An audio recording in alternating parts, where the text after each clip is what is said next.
Salut et bienvenue sur Petite Pousse, le podcast qui allie marketing et développement personnel. Je m'appelle Éléonore et j'ai créé ce podcast pour t'aider à développer ton business grâce à un marketing humain et sincère. Avec ce podcast, j'ai envie de te montrer que le marketing, c'est loin d'être des techniques intrusives pour forcer la vente.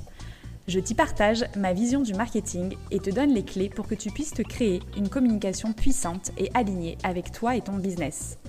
Et comme je suis passionnée de développement personnel, je te partagerai également les réflexions, clés et astuces que j'apprends chaque jour pour t'aider à évoluer et vivre ta meilleure vie.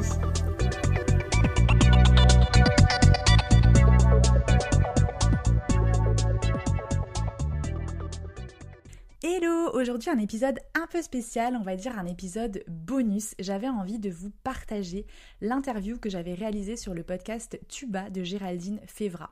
Géraldine, elle m'a reçue sur son podcast pour me poser quelques questions et ensemble on a pas mal discuté de comment concilier entrepreneuriat et parentalité dans un quotidien un peu multicasquette. Je trouve que cette interview est vraiment alignée avec le podcast Petite Pousse, alors j'avais envie de vous le partager aussi ici, parce que c'est un épisode où je partage mon parcours, mes premières expériences avant la création de mon agence Authentique Communication. Et c'est vrai que c'est pas des choses que je répète à chaque fois que je crée des épisodes sur ce podcast Petite Pousse. Donc je trouvais que ça pouvait être intéressant pour vous aussi. Dans cette interview sur le podcast de Géraldine, je vous explique comment j'ai décidé de me lancer en solo après une réflexion profonde sur mes valeurs, notamment celle de la liberté. Je raconte aussi mon aventure lorsque ma fille est arrivée juste 1 an après le lancement de mon entreprise. J'ai parlé avec Géraldine des défis que j'ai rencontrés, des choix d'organisation que j'ai pu faire et de l'importance de s'écouter, d'adapter son planning en fonction de nos propres besoins et de ceux de notre famille, si la famille est importante au niveau des valeurs. Et je vous partage aussi des astuces pour nourrir votre créativité malgré une vie bien remplie, en mettant l'accent, comme vous me connaissez, sur l'écoute de soi et sur la flexibilité. Bref, je trouvais que c'était un épisode qui pouvait être super intéressant pour toutes celles et ceux qui jonglent entre les rôles d'entrepreneur et de parents. Donc, je vous souhaite une bonne écoute. Aujourd'hui, je suis avec Éléonore. Bonjour à toi, comment ça va ? Salut Géraldine, écoute, ça va très bien. Je suis ravie d'être avec toi cet après-midi, parce qu'on est déjà l'après-midi. C'est ça, merci. Je suis trop contente aussi qu'on soit ensemble. Et pour la petite histoire, on avait déjà fait des tentatives avortées techniquement. Donc enfin, on enregistre cet épisode. Je suis ravie. Cette saison, on parle d'entrepreneuriat et de parentalité et de comment est-ce qu'on peut concilier les deux. Merci donc d'être ici aujourd'hui et de venir nous parler de ta vie de consultante en marketing et communication digitale, également hôte du podcast Petite Pousse, mais aussi maman et sans doute plein d'autres facettes aussi. On va en parler. Pour les auditeurs et auditrices qui ne te connaîtraient pas, est-ce que tu peux te présenter un petit peu plus ? Eh ben oui, écoute, avec grand plaisir. Effectivement, on est souvent multicasquette quand on est entrepreneur. Donc, comme tu l'as dit, moi, je suis consultante en marketing et communication digitale à travers l'agence Authentique Communication que j'ai créée il y a 4 ans et dans laquelle, en fait, j'accompagne les entreprises, les professionnels à développer leur visibilité en ligne et attirer les bons clients à eux, grâce notamment aux réseaux sociaux, à la création de sites internet, mais aussi j'ai tout un axe un petit peu coaching et formation où je vais accompagner les entrepreneurs, solopreneurs qui veulent communiquer mieux de la bonne façon tout en restant authentiques, alignés avec leurs valeurs, mais qui n'ont pas forcément les bons outils, la bonne méthode ou qui ont des blocages aussi internes qui les bloquent en fait dans le fait de prendre la parole, de se montrer, d'oser communiquer. Oui. Et à côté de ça, j'ai, comme tu l'as dit, mon podcast Petite Pousse, sur lequel je partage des interviews avec des entrepreneurs inspirants. D'ailleurs, tes auditeurs vont pouvoir bientôt découvrir également un interview de toi où on y parle organisation. Ouais. Et j'alterne avec des conseils plutôt des épisodes solo où je partage un petit peu mon expérience en tant qu'entrepreneuse, en tant que communicante, en tant que marketeuse, en tant que maman aussi. Voilà, c'est des épisodes un peu plus perso, un peu plus qui peuvent aussi être axés actions concrètes, conseils, etc. Et comme tu l'as dit, je suis aussi maman d'une petite Isis qui va avoir 3 ans. Et je compile tout ça en fait dans mon Dans quotidien. un seul corps, un seul C'est cerveau. ça. Merci beaucoup pour ta présentation. Tu viens de le dire, du coup, ton entreprise existe depuis 4 ans. Ta fille a 3 ans. Donc, tu as commencé à être entrepreneur avant d'être maman, mais on va rembobiner un tout petit peu. Est-ce que tu peux nous expliquer ce que tu faisais avant d'être entrepreneur ? Oui, bien sûr, avec grand plaisir. Alors, moi, j'ai toujours travaillé un petit peu dans le marketing et la communication. On va dire que je suis tombée dedans à l'époque, donc j'ai fait une école de commerce. Ouais. Et mon premier stage, je l'ai fait dans une agence de communication parce que je savais que la finance, c'était pas ce qui me plaisait. Ouais. Le marketing, j'avais des grandes idées de ce que ça pouvait être, mais Hein. je savais de loin Ouais. exactement. Et donc j'ai fait ce premier stage dans une agence de communication et en fait j'ai adoré. Je suis tombée un petit peu dans le bain de la communication, du marketing. Je pouvais développer ma créativité, en même temps comprendre l'humain parce que l'humain c'est quelque chose qui me passionne aussi. Hein. Et du coup j'ai fait de l'alternance et pendant mon alternance j'ai travaillé dans une structure où j'ai été chargée de marketing et de communication pendant 2 ans. Donc c'était Ok. une boîte où il y avait aucun service marketing et communication. Donc c'est vrai que quand on est tout jeune, qu'on a 18 ans, ben on est trop content de pouvoir mettre en place Il y a plein tout de à choses. faire. Ouais. Exactement. Ensuite, j'ai rejoint une boîte plutôt dans l'agroalimentaire où cette fois-ci j'étais chef de produit marketing. Donc ça, c'était une fois mes études finies. Mhm.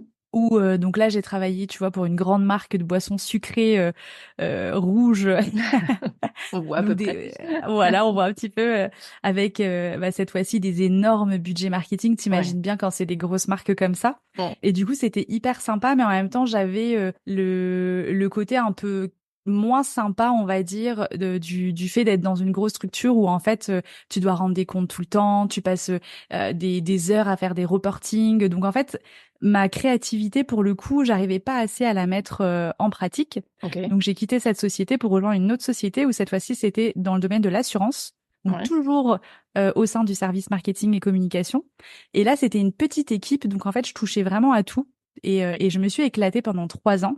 Mais au bout de 3 ans, j'avais fait un petit peu le tour du poste et j'avais vraiment envie de me spécialiser sur la partie digitale du marketing et de la communication. Donc j'ai changé de boîte encore une fois et cette fois-ci j'étais dans les télécommunications et c'était un poste qui était vraiment dédié au marketing digital. Ok. Donc au début, c'était génial, tout était beau sur le papier, je vivais ma lune de miel dans l'entreprise. Ouais. Et en fait, cette boîte-là, donc à l'époque, j'habitais en Nouvelle-Calédonie et cette Mhm. boîte-là était une boîte semi-privée, semi-publique. Donc en Ok. fait, le fonctionnement d'un établissement public, mais avec des produits qui étaient à destination du grand public, Ok. enfin voilà, le côté un peu plus privé. Sauf que le fonctionnement en interne était vraiment calqué sur celui d'un établissement public. Et en fait, ça ne me ressemblait pas du Mm. tout. Et j'ai commencé à péter un câble, en fait. Clairement, je me disais, mais qu'est-ce que je fous là? Enfin, à l'époque, j'avais 26 ans, tu vois, je me disais, mais je vais pas moisir dans cet endroit. Ouais. Enfin, je me sentais vraiment pas à ma place. Et du coup, j'ai commencé à faire un gros travail d'introspection en me disant, tu vois, ça faisait déjà à l'époque plus de 7 ans que je bossais dans le marketing et la communication. Je me disais, bah, est-ce que c'est ton métier que t'aimes plus? Ouais. Est-ce que c'est l'environnement dans lequel tu l'exerces qui ne te correspond pas? Mhm. Et j'en suis arrivée au fait que bah, mon métier, je l'adore. Je suis passionnée par le marketing, par la communication, par le fait de comprendre les mécanismes, enfin de la vente, de la mise en avant, etc. Mais l'environnement dans lequel j'étais ne me convenait vraiment pas. Donc Mm. après avoir voilà fait une espèce de mini dépression, burn-out, bore-out, je sais pas comment on peut J'en l'appeler, peux mais plus, ça suffit, faut que de ça voilà change. exactement et ce travail d'introspection à côté, j'en suis arrivée au fait qu'il fallait absolument que je démissionne de cet endroit qui ne me Ouais. correspondait pas. Et je me suis dit, bah, je vais lancer, en fait, à l'époque, du coup, comme j'avais travaillé à chaque fois dans les grosses boîtes, je travaillais moi-même avec des agences de communication. Et Ouais. je me suis dit, en fait, je vais créer l'agence de communication avec laquelle j'aurais, moi, rêvé travailler. Ok. Et c'est comme ça que je me suis lancée à mon compte en me disant, bah écoute, bah, je démissionne. Tout le monde autour de moi, évidemment, comme tu t'en doutes, me disait, mais t'es malade, t'as le T'as un poste super job. doré, voilà, cadre, avec le 13e mois, la prime d'intéressement, Mm. dans une boîte que personne ne te virera jamais, tu vois, dans ce genre d'établissement. Je dis, ah oui les gars, mais en fait, moi, je moisis. Je D'ailleurs, m'ennuie c'est pas déjà, donc non. possible.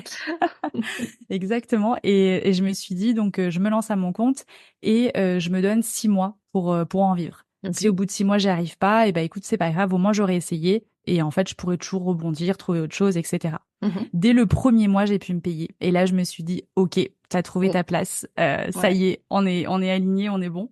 Et donc, c'est comme ça que j'ai lancé Authentique Communication. Donc, vraiment, une communication alignée, authentique et aider les entrepreneurs qui ont cette vision, tu vois, qui ont ces valeurs-là Mhm. à développer leur communication. Et là, pour le coup, vraiment en ligne, puisque c'est vraiment sur la partie digitale que je me suis spécialisée. Ouais. Et tu vois, ça fait 4 ans et demi même maintenant. Et je m'éclate toujours autant. Je kiffe toujours autant. Entre-temps, j'ai déménagé. Donc à l'époque, je l'ai créé en Nouvelle-Calédonie. Là, ça fait 6 mois que je me suis installée en France. Mhm. On en parlera peut-être plus en détail, mais Ouais. notamment pour justement la famille. Ouais. Et puis, comme tu l'as dit, je suis devenue maman aussi entre-temps.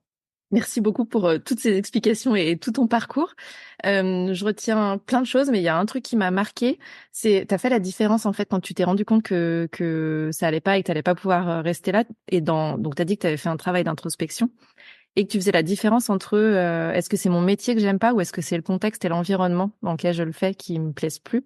Et je trouve ça hyper intéressant en fait et super important de faire la diff parce qu'il y a plein de gens qui arrivent un peu au bout du rouleau sur leur job, notamment de salariés, et qui se disent non mais là c'est bon, je jette tout et c'est un peu on-off, tu vois, c'est je balance tout et je trouve que dans ton parcours, on comprend que voilà, t'es passé en agence, en entreprise, mais il y avait quand même le fil rouge toujours de la communication, du marketing, que tu as développé au fil de l'eau d'autres compétences, que tu as été élargir ce que tu apprenais, tes expériences, etc. Et que finalement, ça, c'était pas problématique en fait.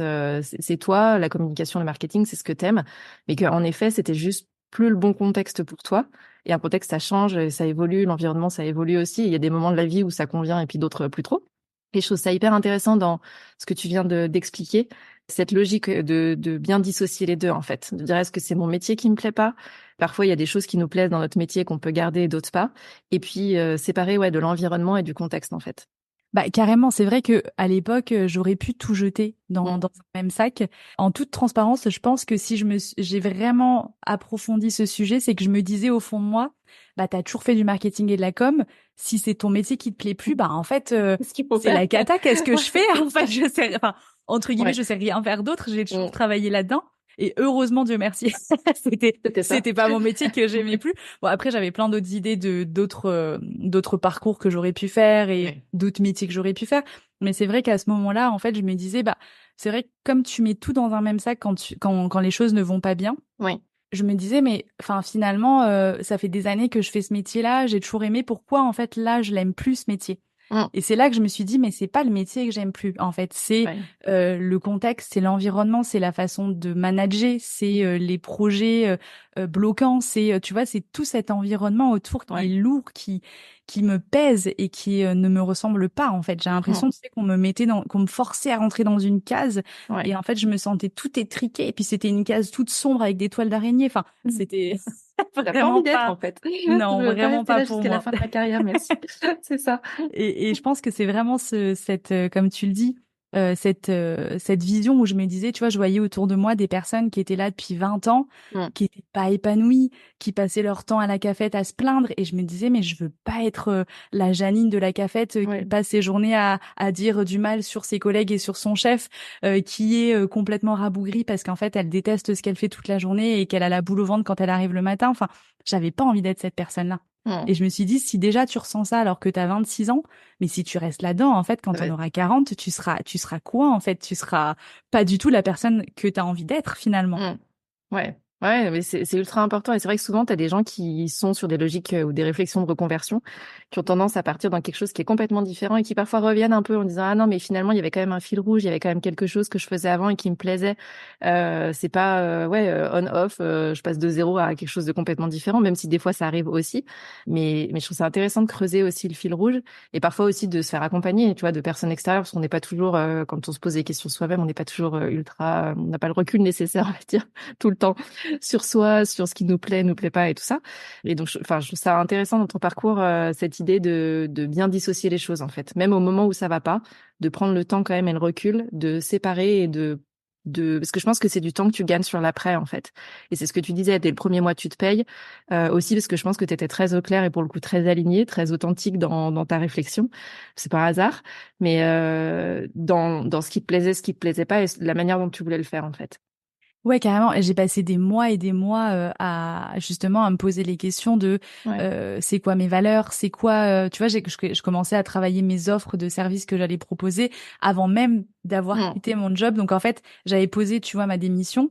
Sauf qu'en fait, bah quand ça fait plus d'un an que tu es dans une boîte, tu sais, tu as 3 mois de Ouais. préavis. Et en fait, ces 3 mois-là, je les ai passés à travailler sur mon futur projet. En me Trop disant, bien. bah comme ça, le jour où j'ai fini officiellement ce job-là, Ouais. j'aurais avancé au maximum. En fait, je perds pas de temps, quoi. Ouais, c'est ça. Et je pense qu'il y avait ce côté-là aussi de, bah, tu quittes un super job sur le papier pour Ouais. quelque chose d'incertain. Et j'avais envie de prouver aussi, tu vois, à moi-même, à mon entourage, que c'était pas un coup de tête et que je C'était me construit, lançais un quoi. peu dans Ouais. le vent, mais que c'était vraiment une Mm. réflexion, tu vois, une vision où j'ai vraiment posé sur le papier, c'est quoi, tu vois, j'ai réfléchi à toute ma stratégie, c'est quoi Mm. mon client de cœur, c'est quoi les offres que je veux proposer, c'est quoi ce qui me rend unique par rapport à d'autres agences. Enfin, vraiment, j'ai fait tout ce travail. Ouais. Bon, après, c'était facile, entre guillemets, pour moi, parce que c'est mon métier de faire C'est du ton job. marketing Ouais, bien sûr. et Mais c'était quand forcément, même je préparé, savais anticipé, quoi. voilà, toutes les étapes qu'il fallait un petit Mm. peu, bah, approfondir avant de se lancer. Et comme tu dis, je pense que c'est ça qui a fait que dès le premier mois, j'ai pu me payer parce que j'étais vraiment au clair avec ce que je voulais proposer, ce que je voulais apporter comme valeur aux personnes que j'allais accompagner, Mm. quelles personnes j'avais envie d'accompagner Ouais. aussi, Ouais, ça évite de se disperser, etc. Mais ça te fait un bon point complètement. de départ, en fait. Ouais.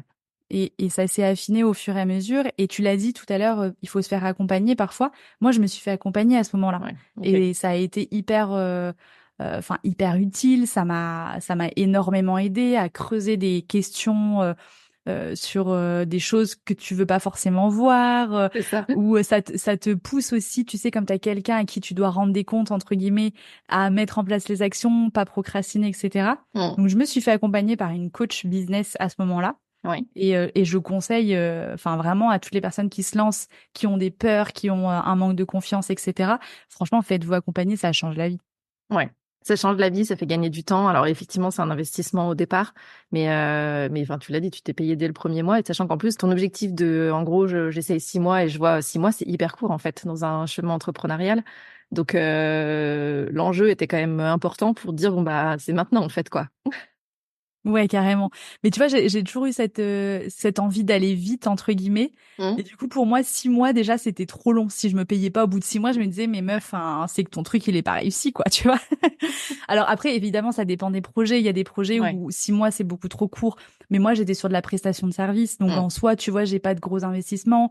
J'ai des grosses marges. Ouais. J'ai pas de, tu vois, enfin, c'est quand même beaucoup plus facile de se dire, je suis rentable au bout de 6 mois quand tu fais de la prestation de service Ouais. que si tu développes un produit, un Ouais, bien sûr. SaaS ou Ouais. voilà, ça dépend vraiment du domaine d'activité. Ouais, tout à fait. Après, tu as un temps en chambre de travail, etc. Après, je crois que enfin, les chiffres, en fait, c'est que les boîtes, en moyenne, deviennent rentables au bout de 3 ans. Donc, après, c'est sûr que dedans, il y a toutes les boîtes, du B2B, B2C, enfin bref, tout est mélangé. Donc ça dépend. Mais c'était très ambitieux, je trouve, le 6 mois. Et donc, si en plus, tu as réussi en un mois, c'est royal, quoi. Ça t'a conforté aussi dans le chemin que tu prenais. Ah bah complètement, pour le coup, je me suis dit, bon bah, après, j'ai pas fait des millions d'euros forcément dès le premier mois, Ouais, mais je pouvais mais me payer, ouais, tu c'est vois. ça. C'est C'était juste les ça. premières fois où ça arrive, c'est quand même Ouais. le gros kiff, quoi. De dire, mon C'était, Dieu, je mais me en fait, disais, non mais ça marche, exactement, quoi. c'est trop ça. Je me disais, bah en fait, j'arrive à créer de l'argent et je Ouais, peux payer mes factures avec, quoi. Tu c'est vois, c'est ça. vraiment ce Ouais, truc de, j'y arrive, quoi. C'est moi-même qui crée mon propre argent. c'est ça. Je sais pas si ça t'a fait ça. Moi, j'avais l'impression que c'était une monnaie différente, tu sais, que c'est pas comme si c'est des euros d'habitude quand t'as le salaire qui tombe. T'as l'impression que c'est un truc un peu, c'est pas que c'est pas réel, mais c'est ce que tu viens de dire, c'est que tu crées de l'argent, en fait, et t'arrives à payer tes factures avec. Et du coup, c'est un truc un peu irréel les premières fois où tu te dis, ah ouais, mais je m'auto-fais des virements de ma boîte vers moi et en fait, tout ça s'alimente très bien, mais les premières fois, c'est hyper bizarre, en fait. Mais complètement. Et je trouve que c'est de l'argent qui a encore plus de valeur. Enfin, moi, je le Ouais, ressentais comme ça, où en fait, je me disais, bah, genre, c'est la sueur de ton front, entre guillemets, mais ouais. de toi toute seule qui Mais a toi créé toute seule, cet ouais, c'est argent. ça. Hmm. Et donc, en fait, c'est comme si cet argent avait encore plus de valeur que, bon, bah voilà, je viens tous les jours au taf, on me fait mon salaire, mais c'est un peu un truc automatique, peu importe ce que j'ai produit, on me paiera la même chose, tu vois. Ouais, Là, c'est vraiment toi qui crée cet argent, dans le sens où si tu produis clairement. pas, enfin, surtout sur de la prestat de service, Ouais. si tu produis pas, bah tu gagnes pas de sous Hmm. entre guillemets. Enfin, tu vois, je veux Ah dire bah oui, c'est assez binaire, l'argent hein. est voilà C'est oui. est corrélé à ton travail. Et après c'est ça aussi qui m'a, enfin du coup c'est cette nouvelle vision et cette nouvelle notion de l'argent qui a Hmm. fait que je me suis énormément ensuite intéressée, tu vois, à l'investissement, à la gestion financière, à toutes ces choses-là qui me semblaient hyper ennuyeuses et et rébarbatives avant. Ouais. Et quand je me suis lancée dans l'entrepreneuriat en me disant, bah voilà, maintenant, c'est toi qui gères ton argent, donc en fait, il faut que tu le maîtrises, c'est toi qui dois investir parce qu'en fait, t'as pas de retraite. Enfin, Ouais. tu vois, il y a toutes ces questions-là aussi qui viennent à côté. Hmm. Et, euh, Et du coup, c'était un nouveau champ qui s'ouvrait à moi, en fait, de Ouais, connaissances, d'expériences, d'apprentissage. Et c'est tellement formateur, je trouve, quand on est à son compte. clairement, clairement. Tu le disais donc, tu as créé ton agence, tu te rends compte assez vite que ça fonctionne. Et pas si longtemps après, puisque quand tu nous dis que ça fait 4 ans et demi et que ta fille a 3 ans, finalement, c'est une histoire de quelques mois, tu tombes enceinte. C'est quoi les challenges, en fait, à ce moment-là de, ouais, comment ça se passe, en fait? Quelles sont les questions que tu te poses et comment t'envisages ça? Ouais, alors effectivement, je crois que ça faisait même pas un an Ouais. que j'avais lancé mon agence quand je suis tombée enceinte. Après, c'est un projet qu'on avait depuis un moment et que j'avais mis du coup de côté en disant à mon homme, écoute, là, Je peux pas enfin, partout. psychologiquement, je ne peux pas créer deux bébés en même temps, c'est pas Ouais, possible. c'est ça. Donc en fait, je me concentre d'abord sur mon entreprise parce que c'était important pour moi d'avoir une stabilité financière en fait le Ouais. jour où je deviens maman, tu vois, Mm, d'avoir un espace où je peux créer un cocon safe pour mon enfant et où mm. moi je me sens aussi en sécurité pour pouvoir élever cet enfant dans les meilleures conditions. Et donc mon homme m'avait dit évidemment, enfin je comprends, on met ce projet de côté et puis on verra bien quand ça arrive.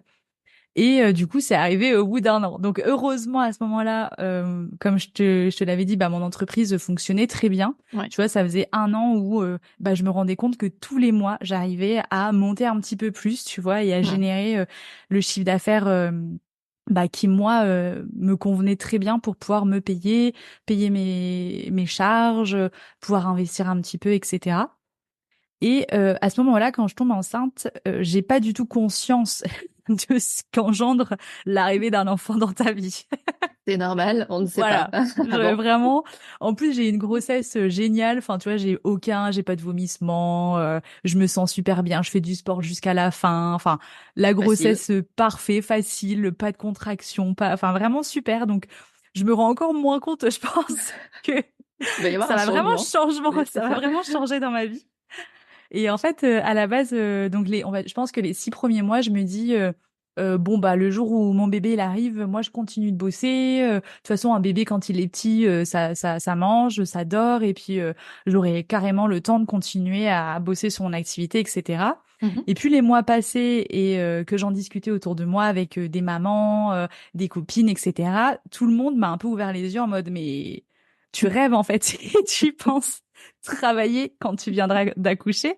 Alors de un, on m'a expliqué que j'aurais pas la tête à ça, que Mhm. clairement mes neurones seraient occupés à plein d'autres choses, mais que le boulot serait vraiment le cadet de mes soucis pendant au moins quelques semaines. Et que de deux, en fait, t'es épuisé. T'es épuisé Ouais. parce qu'un bébé, ça demande énormément de temps, d'énergie, etc. Donc au fur et à mesure, je me suis dit, bon, ouais, quand même, peut-être que les gens, ils ont raison, je vais peut-être pas pouvoir beaucoup travailler. Et à ce moment-là, je me suis dit, bon, je vais anticiper. Mm. Donc déjà, j'ai anticipé en me disant, si je dois arrêter de bosser un mois avant, parce que tu sais, tu peux accoucher plus tôt, etc., je voulais que tous mes gros projets soient finalisés. Ok. Et j'ai aussi délégué, du coup, toute mon activité à une personne qui avait la même activité que moi. Ok. Donc, je lui ai préparé des process, je lui ai expliqué ma méthode de travail, etc. En me disant, voilà, au moins pendant 3 mois, donc j'étais partie sur 3 mois, je m'étais dit 3 mois, c'est bien. Je lui délègue tout ça, comme ça, moi, je peux me concentrer sur mon bébé et tout se passera très bien. Ok. Et donc, ma fille, elle est arrivée avec 15 jours d'avance, donc nickel, j'avais tout bien préparé, Ouais. j'avais Bonne tout organisation. délégué, Bien voilà, vu. je m'étais bien organisée, j'avais bien anticipé. Mais je pense que c'est le fait vraiment d'en avoir parlé autour de moi, parce que si je m'étais écoutée sans parler autour de moi, j'aurais été en mode On verra quand elle sera là. freestyle, on verra bien quand elle sera là, puis en fait, ça aurait été une catastrophe. Parce que effectivement, quand ton bébé vient d'arriver, en fait, tu n'as d'yeux que pour lui. Mm. Et puis t'es épuisé en fait, tu viens de faire enfin accoucher déjà c'est un peu comme un marathon, Ouais. c'est très éprouvant physiquement, tu vois. Mm. Et psychologiquement, t'as un nouvel être vivant que tu dois nourrir, que tu dois bercer, que tout est nouveau parce que C'est c'était clair. notre premier enfant. Mm. Donc en fait, le premier bain, comment t'allaites, comment tu le nourris. Enfin, il y a des milliards de questions. Donc j'étais bien contente de pouvoir me consacrer à elle pendant plusieurs semaines. Et en fait, ce qui est marrant, c'est qu'au bout d'un mois, mon job, il m'a manqué. En fait, Ouais. ça m'a manqué vraiment, ça me manquait le lien avec mes clients, de créer des contenus pour eux, etc. Et en plus, à côté de ça, j'avais quelques clients avec qui je m'entendais très très bien, qui me disaient oh là là, la nana qui a repris, enfin, à qui t'as délégué, franchement, c'est pas, enfin, c'était Ah non. pas top top. Ah, la Donc ils culpabilité de étaient, dire ouais. merde, en plus j'ai Et dit du oui coup, à ils quelqu'un, étaient, mais c'est ça. Et pourtant, enfin, j'avais vraiment confiance en la personne. Je m'étais dit, enfin, ça va très bien se passer. Mais je pense ouais, que le problème, c'est que cette personne-là, elle avait déjà pas mal de boulot à côté. Je ouais, pense qu'elle a accepté, mais ça devait être trop comme charge de travail ouais, pour elle c'est à ce ça. moment-là. Mm. Et en fait, bah, mes clients étaient pas très très contents en fait de cette personne. Et ils m'ont tous dit quand est-ce que tu reviens? Et à côté de ça, moi j'étais là, ah ça me manque. Donc en fait j'ai Mm. repris au bout un mois et demi, Ok, mais vraiment tranquille, en mode ok, 1 heure, 2 heures par jour. Je prenais aucun nouveau client. Je ouais, me consacrais, je prenais aucun gros projet. Je disais bah non, les gros projets ce sera qu'à ça partir, attendra, ouais. voilà, ça attendra tel moment.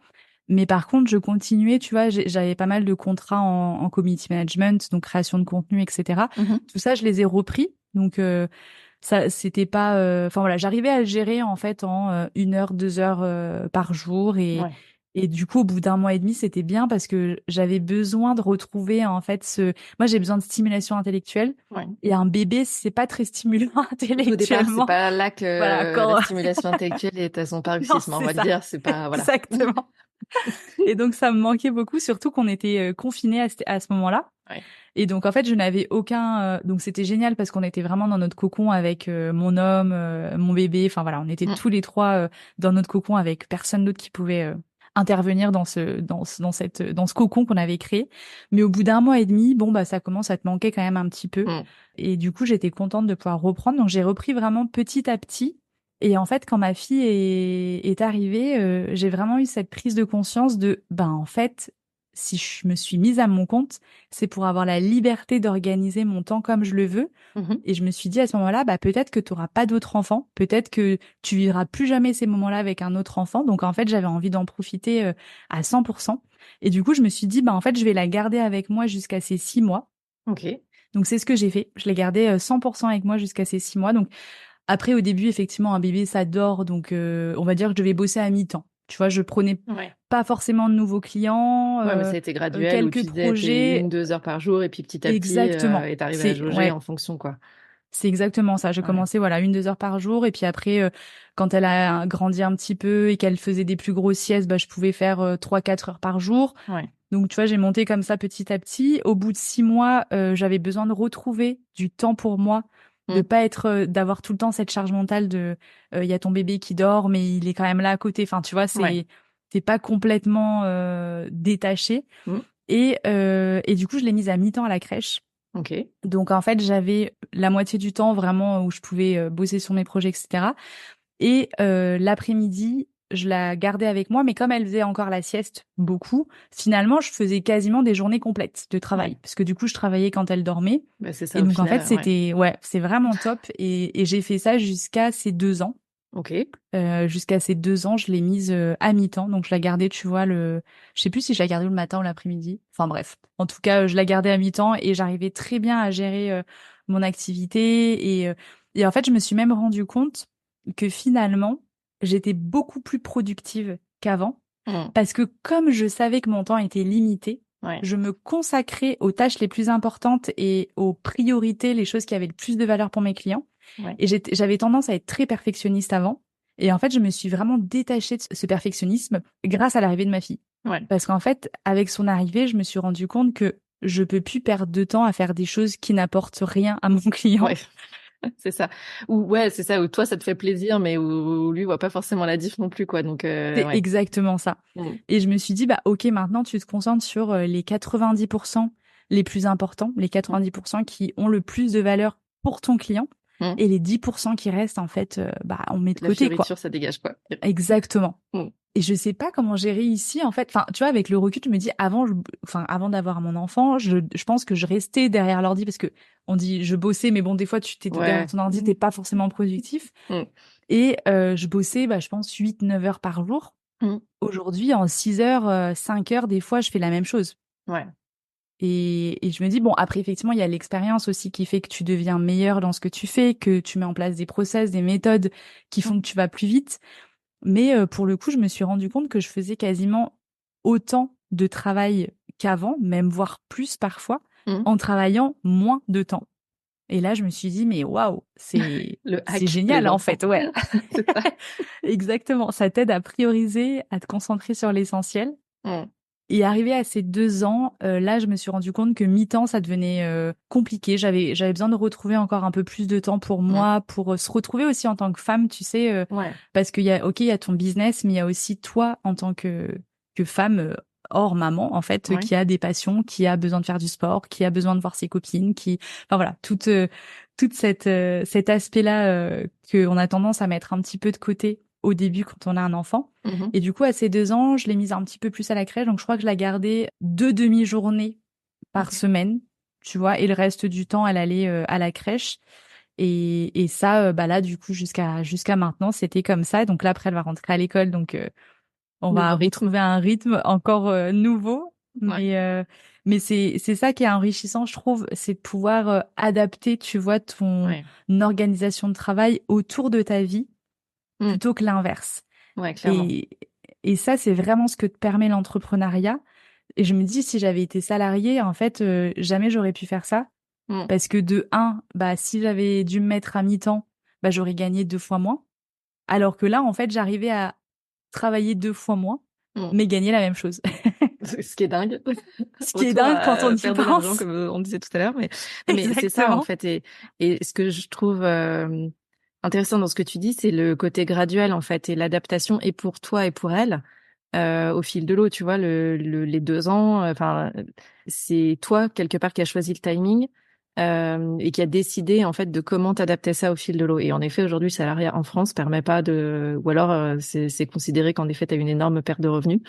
Mais ça permet pas ça, en fait. Ça permet pas de se dire, est-ce que j'ai encore besoin de rester avec mon enfant? Est-ce que j'ai même reprendre le boulot plus tôt, tu vois? Je suis même pas sûre que techniquement ce soit possible, en fait. De se dire, ben, moi, Mais j'ai pas besoin carrément. je sais plus combien, c'est 16 semaines. Alors, moi, c'était 16 semaines, je crois, pour les miens. Et de dire, ben non, finalement, j'ai besoin de reprendre avant, etc. Est-ce que je pourrais pas reprendre un mytho au bout de 10 semaines? Je sais même pas si techniquement c'est possible. Et c'est ce que tu dis. L'entrepreneuriat permet ça, en fait, cette adaptabilité et ce questionnement de c'est quoi mes besoins et comment est-ce que je tune un peu au fur et à mesure mon organisation en fonction de ses besoins à elle, de besoins de la famille, etc., quoi. Mais c'est exactement ça. Et je Ouais. trouve que, tu vois, quand j'avais fait ce travail d'introspection sur les valeurs qui sont chères à ton cœur, Mm. moi, j'avais la liberté dedans. Et je Ouais. me rendais compte que une des choses qui faisait que je m'épanouissais pas dans le job dans lequel j'étais, c'est qu'en fait, j'étais obligée d'être là de telle heure à telle heure. Peu importe la charge de travail, peu importe s'il y a du soleil dehors et que tu as envie de profiter peut-être de ton après-midi, C'est ça. de devoir rendre des comptes, enfin, tu vois, d'être ce présentéisme aussi que tu as en France de, ben, en fait, plus tu restes tard au travail quand tu es dans une boîte et mieux tu es vu. Ouais. Là, ce truc-là, moi, en fait, je comprenais pas parce que pour moi, ce qui était important, c'était d'être efficace dans ton Mm. travail. Et en fait, je me disais, bah, si tu restes plus tard, c'est que t'es pas efficace. Ouais. Donc, en soi, enfin, c'est ridicule, entre Mm. guillemets. Bon, après, voilà, enfin, chacun sa notion du travail. Mais pour le coup, moi, je me disais, bah, plus t'es efficace, moins tu t'as besoin de travailler Normalement, et, oui. et Et mieux à c'est, partir du quoi. moment où on te demande Enfin, un taf à faire, bah, tu le fais en nombre d'heures où tu as besoin de le faire. Mais c'est très culturel, ça. Tu vois, dans les pays du Nord, typiquement, c'est ça. Les horaires de fin de boulot sont assez tôt parce que la culture, c'est d'aller faire du sport en fin de journée, d'avoir du temps pour soi pour faire du sport. Et culturellement, pour avoir bossé avec pas mal de Norvégiens, de Suédois, de Finlandais, si tu restes après 17 heures, c'est hyper mal vu de la hiérarchie des collègues parce que c'est genre, c'est ça, t'es pas organisé en fait, t'es pas efficace dans ton job, tu devrais pas être là en fait, tu devrais avoir fini et pouvoir partir comme tout le monde. Et je trouve ça hyper rigolo parce que en France, c'est plutôt l'inverse. T'as des gens qui vont rester jusqu'à 18 heures pétantes parce que c'est pas bien vu de partir avant 18 heures, mais qui vont rouiller pendant 1 heure ou 2 heures parce qu'ils ont plus rien à faire à la fin de la journée en fait. mais c'est Et exactement du ça. coup, t'es là, mais c'est quoi la logique en fait, voilà. Donc je trouve ça intéressant. Et en effet, dans le salariat, on n'a pas forcément tout le temps cette flexibilité-là. Ou alors, si tu t'octroies cette flexibilité de te dire, non, mais moi, si j'ai fini à 16 heures, en fait, les gars, je me casse à 16 heures, il peut y avoir des répercussions. En fait, déjà, toi, tu vas avoir une bataille interne de est-ce que je peux le faire? Est-ce que j'ai le droit de le faire? Est-ce que c'est pas chaud pour moi, pour mon job, etc. Et potentiellement, tu vas te prendre des réflexions en plus autour, quoi. Ouais, c'est exactement ça. Il y a vraiment ce truc du regard des autres, tu sais, les Ouais. réflexions qu'on va te faire. Ah bah tu prends ton après-midi. Ça va. Ah bah ça va, tranquille aujourd'hui. Ouais. On se T'as un foule pas rendez-vous trop, ou tu vois. ouais. Exactement. Et toutes ces réflexions, moi, je pouvais pas en fait, parce que, enfin, je sais pas comment dire, mais c'est un peu comme si j'arrive pas à mettre un masque pour faire semblant quand Mm. j'arrive dans une entreprise. C'est pas possible. C'est pour ça que j'ai appelé ma boîte Authentique Mm. Communication, parce que je peux pas faire autrement en fait. Ouais. Et je pense que les gens qui arrivent bien, après, ça dépend des boîtes évidemment. Moi, la boîte dont je te parle, c'était, je te dis, un énorme Ouais. établissement qui fonctionnait en mode public, Ouais. avec des gens qui travaillaient là-bas depuis 20 ans pour la plupart. Enfin, tu vois, c'est vraiment Ouais, notre c'est un environnement. environnement Aujourd'hui, particulier. ouais, complètement. Aujourd'hui, je pense que tu as plein de boîtes qui sont hyper souples, qui te Mm. permettent de télétravailler, qui te font pas de réflexion et qui ont un petit peu cette approche norvégienne, comme tu dis, des pays, Mm. de ces pays-là qui moi, j'adore. Enfin, pour le coup, je pense que on devrait tous fonctionner de cette façon-là. Après, enfin, je me dis toujours, c'est un mal pour un bien, parce que si j'avais pas vécu cette expérience, j'aurais pas osé me Ouais. lancer à mon Ça compte. t'aurait peut-être pas lancé, c'est ça. Ouais. Exactement. Là, c'est le fait vraiment d'être tellement inconfortable que je pouvais plus rester dans cette situation, Mm. qui a fait que je me suis mis un coup de pied aux fesses en me disant, bon, allez, maintenant, c'est bon, Faut y aller. on arrête les conneries, on y C'est va. ça. Et puis on se lance, quoi. Et on Mm. ose. Et de toute façon, la place où t'es, ça ne te convient pas. Donc au pire, bah, tu trouveras quelque chose d'autre, mais tu peux pas rester là dans tous les cas. Ouais. Et tout ça pour le côté liberté, où pour le coup, voilà, c'était une valeur hyper importante. Et je trouve que quand tu as cette valeur qui est en haut de tes valeurs les plus importantes, c'est là où je pense que la plupart des entrepreneurs s'épanouissent le plus, en fait. Ouais. Parce que tu as vraiment cette souplesse, cette liberté de pouvoir t'organiser. Et moi, mon objectif aujourd'hui, c'est d'avoir, enfin, c'est de continuer plutôt à créer un business qui soit au service de ma vie et pas l'inverse, Mm. tout en apportant énormément de valeur aux gens que j'accompagne, évidemment, tu vois. Ouais, bien sûr. Mais de se dire, bah, en fait, la vie, c'est pas le travail. Et Mm. le travail, il est là pour t'épanouir. Donc déjà, c'est important de faire quelque chose qui te plaît. Ouais, Et c'est ça. ensuite, c'est Ça en fait important partie, aussi d'avoir mais il ça. y a pas que ça, quoi. Exactement. C'est exactement ça. Et je Mm. pense qu'un être humain, pour être bien dans sa tête, dans son corps, il peut pas avoir toute son énergie sur un seul objet. Mm. Tu Non, peux c'est pas, clair. enfin, ton business, il doit être important pour toi, Alors évidemment, mais ça peut pas temporairement, être tu vois, toute ta mais vie. ouais, non, c'est Complètement. ça, c'est ça. Sur une longue période, je pense que c'est pas viable en fait. Ouais. Non. Mm. Et encore moins quand t'es parent, parce que t'as encore une nouvelle branche C'est qui ça. se Assez rajoute, importante quand même. qui prend beaucoup de place, on va J'ajoute. dire. C'est ça. Justement, dans toi, ton métier, ça demande notamment de la créativité pour toi, pour ta propre communication, pour celle de tes clients. Et la créativité, ça fait partie des choses qui ne se décrètent pas. C'est-à-dire qu'on se dit pas le matin, je vais être créative de 9h à 11h et c'est comme ça parce que j'ai décidé que c'était les heures où j'étais créative. Malheureusement, ou heureusement, je ne sais pas. Du coup, comment toi, tu le gères avec la fatigue parfois d'être maman, avec tes temps à toi, comme tu disais tout à l'heure, tes temps de femme, de sport, avec les copines, etc. Comment est-ce que tu arrives à trouver ou à jongler dans un équilibre avec toutes ces parties en fait, pour pouvoir garder ou enrichir ou alimenter ta créativité. Alors déjà, je vais rester assez souple dans mon organisation où, tu vois, j'aime bien faire mon planning le dimanche soir, où je vais noter donc tous mes rendez-vous que j'ai et je me fais des blocs de travail. Mhm. En général, j'aime bien batcher, donc c'est-à-dire que si je suis sur de la création de contenu, bah d'abord je vais réfléchir à toutes les idées de sujets pour tous mes clients. Ok. Après, je vais rédiger tous les textes des contenus pour tous mes clients. Et après, je vais créer tous les visuels associés à ces textes-là. Ok. Tu vois, j'ai vraiment cette méthode-là pour le faire au fur et à mesure. Sauf qu'effectivement, bah, des fois, en fait, je me suis calé un bloc rédaction de posts Instagram le mardi matin. Mhm. Et en fait, le mardi matin, j'ai pas du tout envie de faire ça. Tu vois. Et en fait, je m'écoute. J'ai appris à m'écouter. Avant, je me forçais en me disant, non, tu dois faire ça. Allez, on y va. Là, là. Et puis, j'étais là, je ramais, je réussissais pas à écrire, je passais des plombes, alors que si je l'avais fait à un autre moment, j'aurais été beaucoup plus efficace. Donc maintenant, je m'écoute. Donc je me dis, bah, ok, t'as pas du tout envie de faire ça là. Il y a quoi comme autre projet que tu t'es mis dans la semaine sur lesquels tu dois bosser et Ouais. qui peut-être t'as plus envie de le faire maintenant? Et donc à ce moment-là, je remplace en fait deux blocs de temps. Donc je vais me dire, bah là, T'intervertis en j'ai fait. plus Ouais. exactement. Mhm. Là, je sais pas, bah là, j'ai bien envie de faire un peu d'admin et un peu de compta. Bon, bah très bien, allez, je vais faire ça. Et puis mon bloc création, rédaction de texte, bah je vais le mettre à cet après-midi ou à demain. Enfin, en général, je vais plutôt le mettre à demain parce que si le matin, je suis pas en mode rédaction, Ouais. l'après-midi, je sais que je le serai toujours Ce pas. sera pas mieux. Non, A priori. exactement. Ok. Donc en fait, déjà, la première chose, c'est que j'essaye de m'écouter. Ouais. Et par contre, quand j'ai des phases en mode hyper créatif, parce que tu sais, on est très comme ça, nous les femmes, on est cycliques en fait, hein, puis c'est Mhm. souvent avec ton cycle en fait Ouais. menstruel.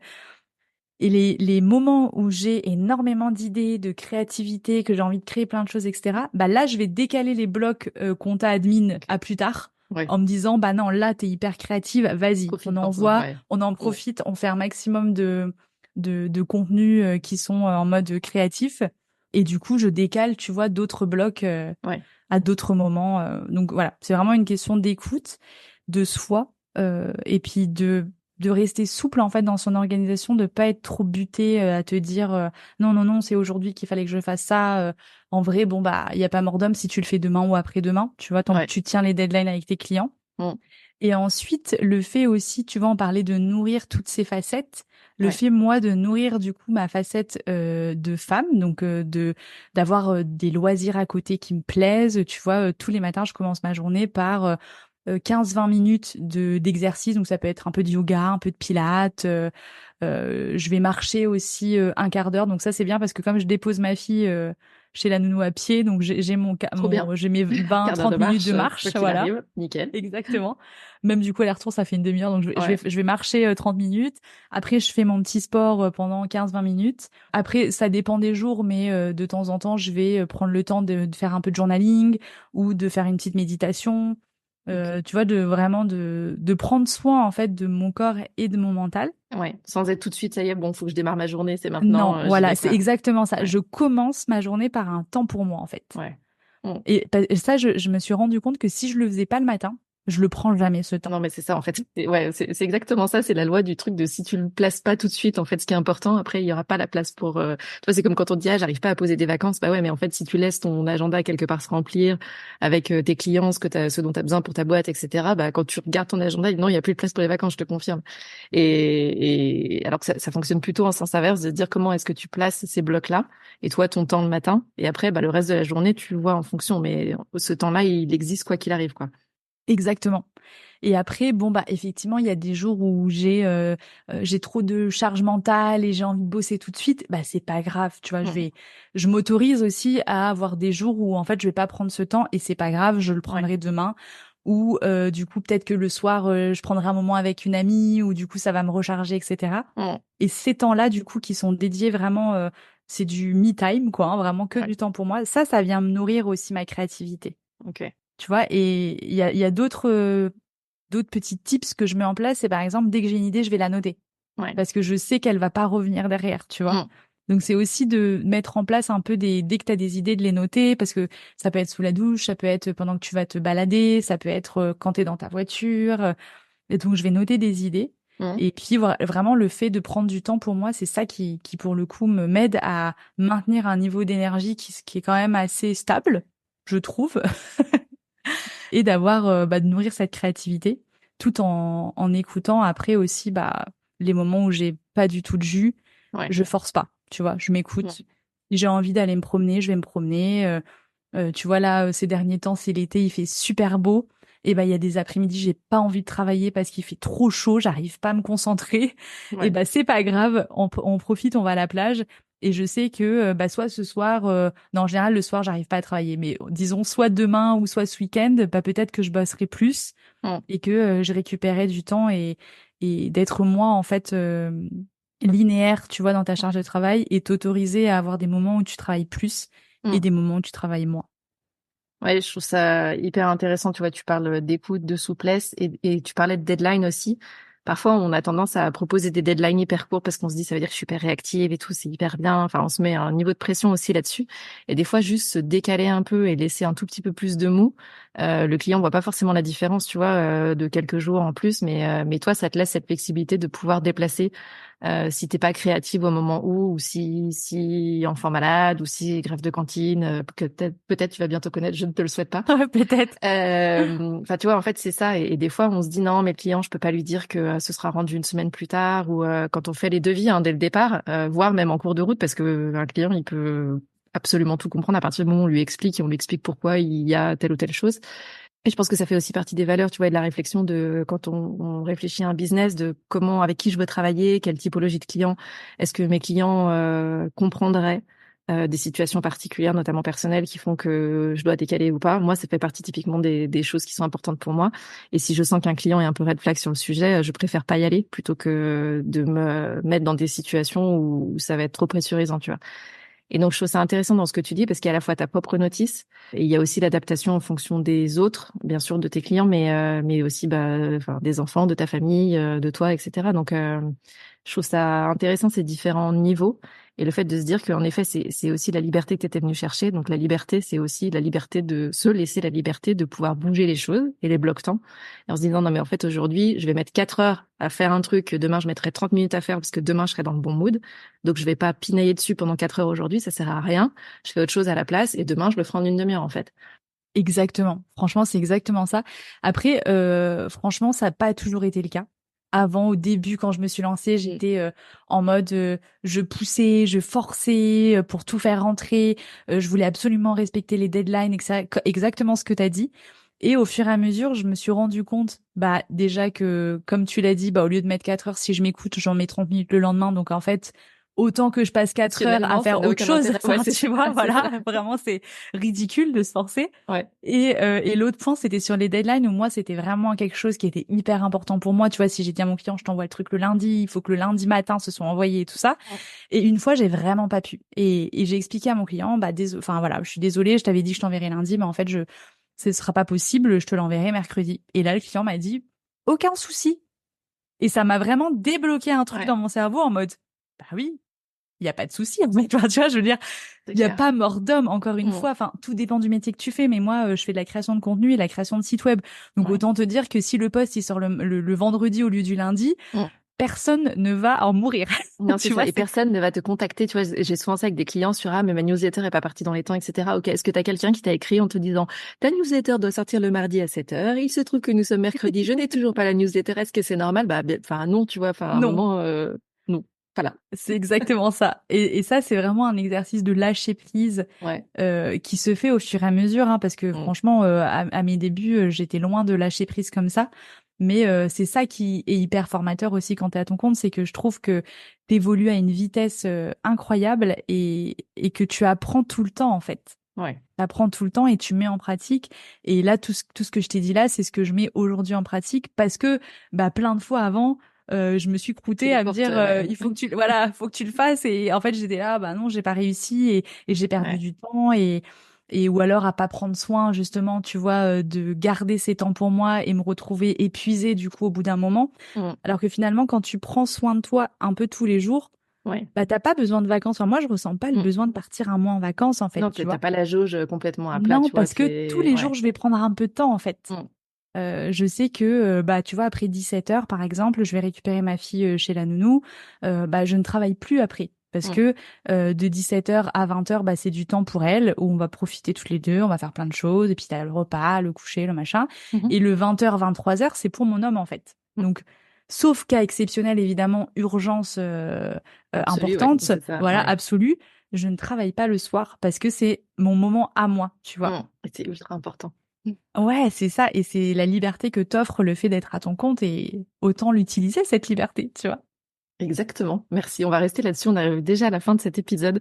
On va rester sur le autant utiliser la liberté, puisque en général, je pense que pour 99% des gens qui viennent dans l'entrepreneuriat, c'est ce qu'ils viennent chercher. Donc, en effet, utilisons-la au maximum.